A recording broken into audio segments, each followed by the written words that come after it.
produces no pollution whatsoever, and it can be made renewably without any carbon dioxide production. Hydrogen is the most abundant element in the universe. About 92% of the universe is made up of hydrogen. I am Chris Baroni-Bird, and this is my testimony about the future. We have abundant sources in the form of water and in the form of hydrocarbons that are under the ground, as well as in the form of grasses and trees above ground. Well, as we all know from our chemistry classes, water is made up of 2 hydrogens and 1 oxygen, H2O. And in order to separate the two, we need to perform electrolysis. The gas production stops instantly. What this process does is it takes that molecule and splits it down the middle into its component parts, the hydrogen and the oxygen. The hydrogen is separated and then captured as a gas. But how does this elusive fuel work in cars? To get full use of hydrogen, you need a fuel cell car. A fuel cell is essentially the reverse of an electrolysis process. That way you combine hydrogen and oxygen and generate electricity. If you have hydrogen stored on the vehicle in fuel tanks, much like you do today with gasoline, but hydrogen instead, and you take air in, like we do today from the atmosphere, you will generate water and electricity in the fuel cell. The water goes out the tailpipe into the atmosphere, and the electricity goes to an electric motor, which turns the wheels around. But if the sole purpose of hydrogen fuel is to charge an electric motor, why not just drive an electric car? What is the advantage of a fuel cell? That we can go further and we can recharge much faster because you just have to refuel, which can be done in about 5 minutes. That's compared to an overnight charge for an all-electric vehicle. Not convinced? Take a look at the hydrogen chassis of the future. This is the skateboard. This platform is highly flexible. Depending on the type of vehicle, we could change the length or the width. We could make it out of steel or aluminum or high-strength carbon fiber composite.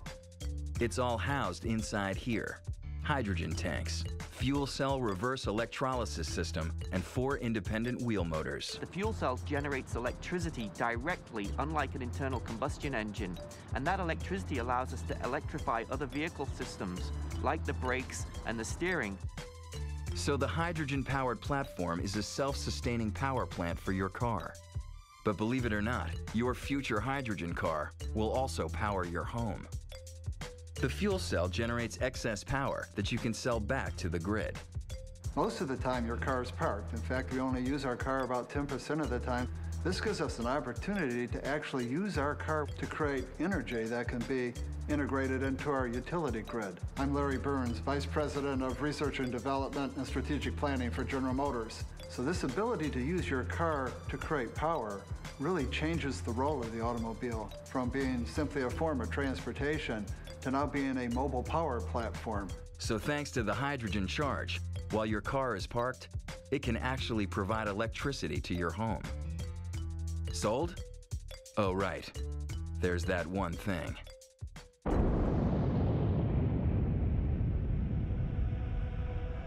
Hydrogen fuel is not a bomb. We don't include plutonium in the tank. Hydrogen didn't cause the Hindenburg disaster either. That was due to the ignition of highly flammable iron oxide and aluminum on the dirigible's skin. We forget the fact that when oil-fired cars first came in, many newspapers ranted and raved and said, "This is dangerous. You're going to be driving on top of a pile of gasoline. Any kind of car accident would make your car go into flames, and who wants to have a gas pump every few miles?" Well, that's the world of today. We do have a gas pump every few miles, and when we have a car accident, we do have to worry about the car going up in flames. Now, in a hydrogen economy, people say the same thing. Hydrogen is a flammable material, and so is gasoline, by the way. So it has to be handled safely. Now, one of the differences between the two is that hydrogen is a very light gas. So in many respects, hydrogen is safer than gasoline. Hydrogen safer than gasoline? Believe it or not, yes. Hydrogen takes more pressure to combust, and it burns at temperatures that wouldn't burn your skin. But perhaps most importantly, because hydrogen is lighter than air, a leak diffuses completely upward.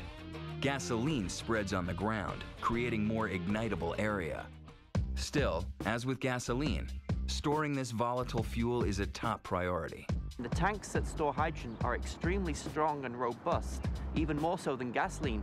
The hydrogen tanks built into cars are made of incredibly durable polycarbonates and sit in the center of the chassis, away from impact. So, while hydrogen safety is ensured, creating and distributing it cheaply to the consumer has been a major challenge. Until now. Welcome to Norway, where they've been getting hydrogen from water for almost 80 years. Hydrogen is not an energy source, it's an energy carrier. So the primary input is electricity, which has to be generated from something. You can make hydrogen from coal, but then you would have hydrogen and carbon dioxide, which is, of course, the climate gas. If we can use energy that's made renewably, then we have a perfect solution.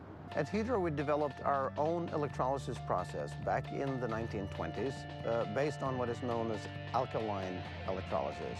This process is essentially the same one we have been using since the 1920s, but it's been optimized and modernized several times since then.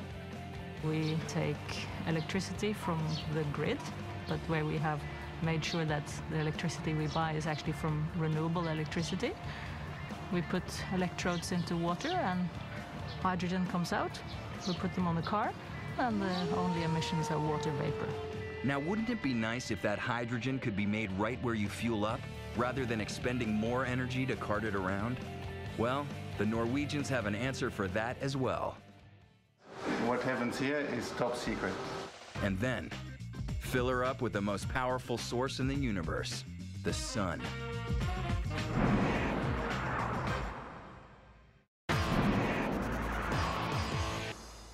What happens here is top secret.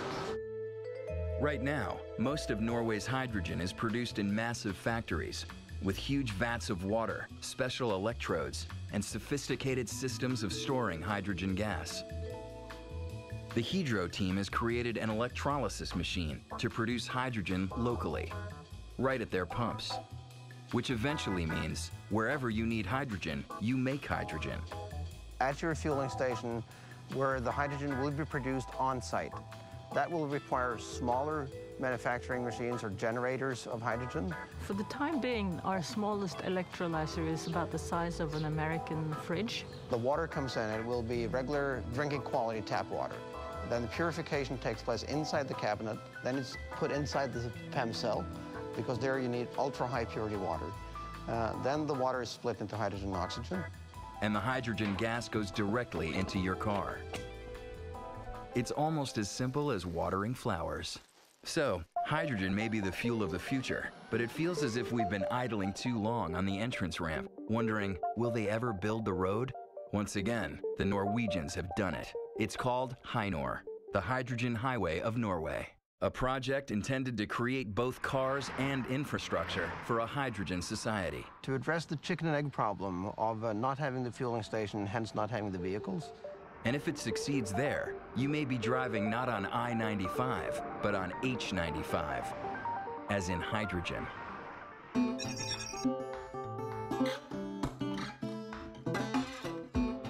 Bensin I dag, hydrogen I morgen. It means petrol today, hydrogen tomorrow. When it comes to hydrogen, there's a lot of technical challenges, both related to infrastructure, getting the fueling stations, getting the distribution of hydrogen, getting the cars to be very safe, but also affordable. So they've taken matters into their own hands. We are actually going to convert a series of 15 cars. We will take the petrol system out of it, put in hydrogen, and then we will have hydrogen with internal combustion engine. And they're also developing 5 different hydrogen fueling stations along the Hynor. The Hynor will wrap around the south of Norway, stretching nearly 400 miles from Oslo to Stavanger. 400 miles, that's the width of Kansas, all hydrogen. It's going to be right here. This is Ulf. He's excited about Hynor, and you should be glad he is, because he's making the future better. Our objective is that in 2009 you should be able to drive a hydrogen-fueled vehicle all the way from Oslo in the east to Stavanger in the west. A dream realized, but the dream goes further. What if that compact electrolysis machine could sit in the middle of nowhere and be charged completely by solar power, offering hydrogen fuel available 24/7? Solar electrolysis